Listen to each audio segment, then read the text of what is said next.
Assalamualaikum warahmatullahi wabarakatuh. Eh, Puji syukur kehadirat Tuhan Yang Maha Esa atas rahmatnya sehingga kita dapat berkumpul dalam presentasi kelompok hari ini. Yang terhormat Bu Bisi selaku dosen pengampu mata kuliah ekologi serta teman-teman seperjuangan yang saya banggakan.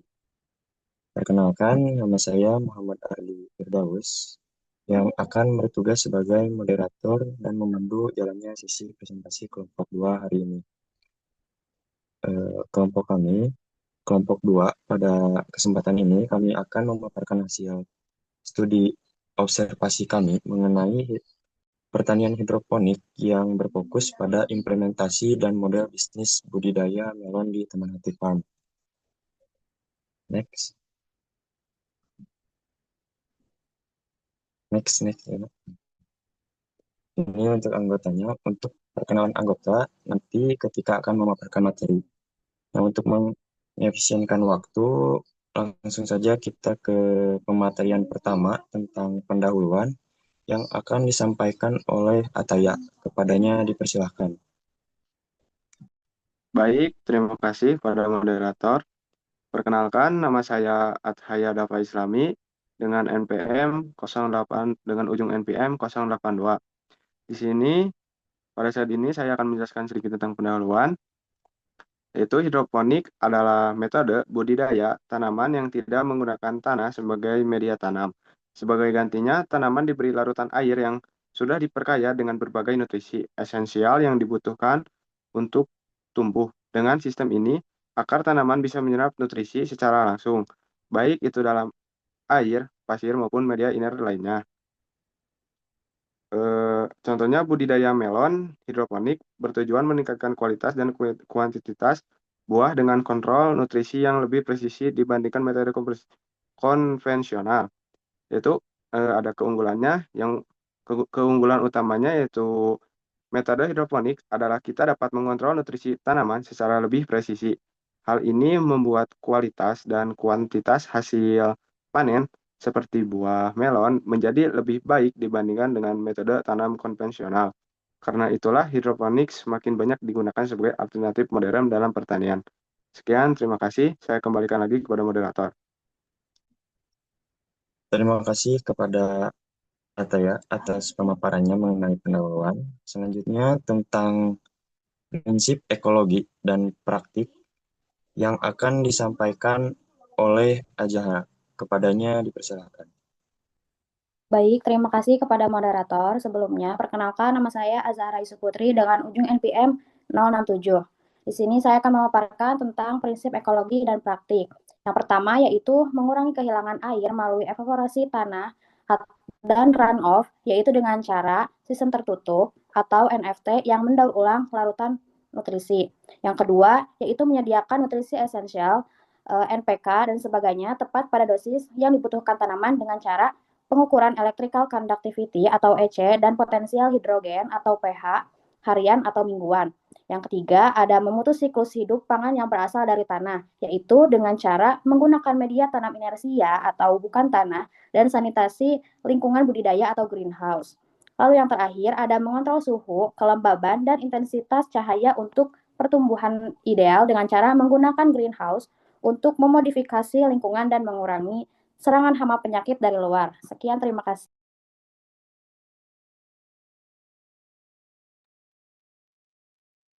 Oke, terima kasih kepada Zahra atas pemaparannya mengenai prinsip ekologi dan praktik. Selanjutnya tentang model bisnis yang akan disampaikan oleh Radit dan Fahri. Kepadanya dipersilakan.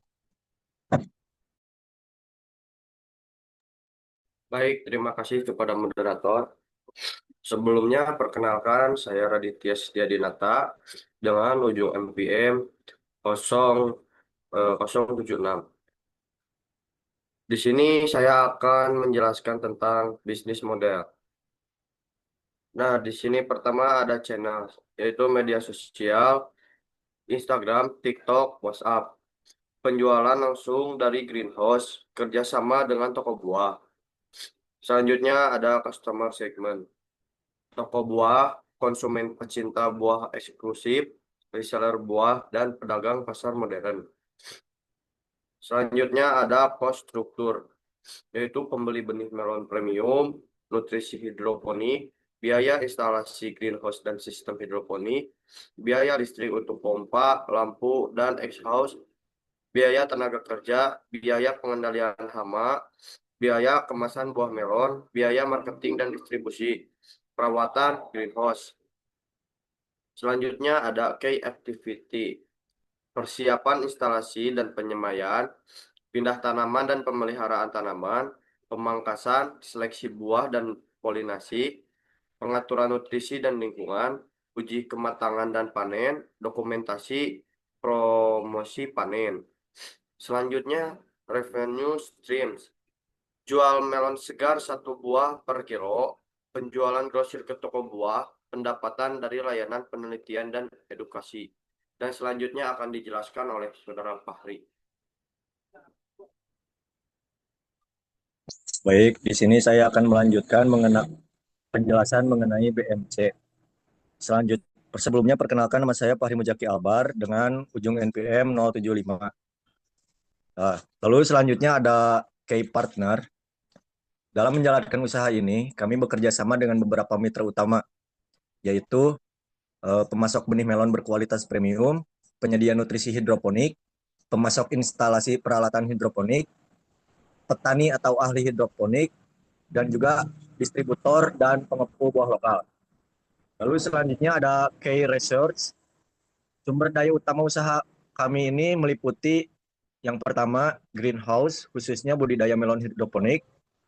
Lalu sistem hidroponik lengkap, termasuk pipa, pompa, talang, timer, dan netpot. Lalu ada benih unggul seperti Intanon dan VA95. Lalu ada tenaga kerja perawatan tanaman. Selanjutnya ada value proposition. Nilai utama yang kami tawarkan adalah melon hidroponik premium dengan rasa lebih manis, konsisten, dan lebih higienis.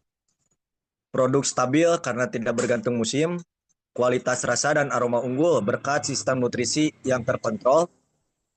Lalu tingkatan kemanisan tinggi atau Brix tinggi yang cocok untuk pasar premium. Nah, yang terakhir ada customer relationship. Kami membangun hubungan dengan pelanggan melalui respon cepat lewat WhatsApp dan juga Instagram, edukasi seputar melon hidroponik melalui konten media sosial, konsultasi untuk pemasaran grosir maupun retail, dan juga menjaga keamanan pengiriman melalui pengemasan yang baik sehingga buah tetap fresh. Sekian, terima kasih. Saya kembalikan lagi kepada moderator. Terima kasih kepada Raditya dan Fahri atas pemaparannya mengenai model bisnis. Selanjutnya tentang mini analisis biaya yang akan disampaikan oleh Alia. Kepadanya dipersilahkan. Oke, terima kasih kepada moderator. Di sini saya akan menyampaikan mini analisis biaya. Yang pertama itu ada benih. Benih itu ada di harga 3.150.000. Lalu yang kedua itu ada tenaga kerja, yang mana ini dibagi dua, karena tenaga kerja panen, eradikasi, dan sterilisasi itu ada 10 orang dan itu tidak tetap. Jadi mereka mengeluarkan biaya sebesar 8.500.000. Lalu di listrik itu ada di angka 600.000. Kita ke nutrisi dan pupuk. Di nutrisi dan pupuk itu ada di angka 6.300.000. Lalu inseksida itu 562.500. Lalu fungisida itu 420.000. Bakterisida 75.000. Rockwool 441.000. Lalu untuk biaya penyusutan barang itu ada di angka 5.381.250. Total biaya tetap yang dikeluarkan itu ada di angka 13.881.250. Untuk total biaya variabel ada di angka 11.548.500. Untuk keseluruhan biaya itu ada di angka 25.429.750. Lalu untuk penjualan biasanya kami menerima penjualan di angka 107 juta. Dengan laba 81.570.250. Dan titik impasnya itu ada di angka 15.560.672.000. Sekian, terima kasih. Terima kasih kepada Alia atas pemaparannya mengenai analisis biaya. Selanjutnya tentang resiko dan mitigasi yang akan disampaikan oleh Cindy. Kepadanya dipersilakan. Baik, terima kasih moderator. Di sini saya Cindy Sirahayu dengan nomor ujung NPM 072. Nah, di sini saya akan menjelaskan tentang risiko dan mitigasi. Nah, yang pertama itu ada risiko yang pernah terjadi di Taman Hati Park. Yang pertama ada serangan hama, ulat, kutu, trips, merusak daun, dan menghambat fotosintesis. Lembab mempercepat serangan hingga populasi meningkat drastis dan menyebabkan kerugian hasil panen signifikan. Kemudian ada atap greenhouse bocor, kelembaban tinggi atau kemudian terjadinya banyak jamur atau bakteri berkembang, nah sehingga panen menurun meskipun pengendalian tetap dilakukan hingga menimbulkan biaya perbaikan struktur bangunan.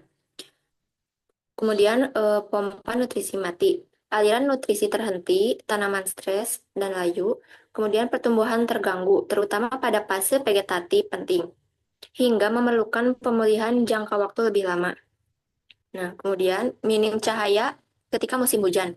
Fotosintesis tidak optimal sehingga di sini ada yang selanjutnya mitigasi. Mitigasi monitoring Hamarudin. Cek harian, catat perkembangan, gunakan pestisida organik dan terapkan IPM untuk menekan serangan sejak awal sehingga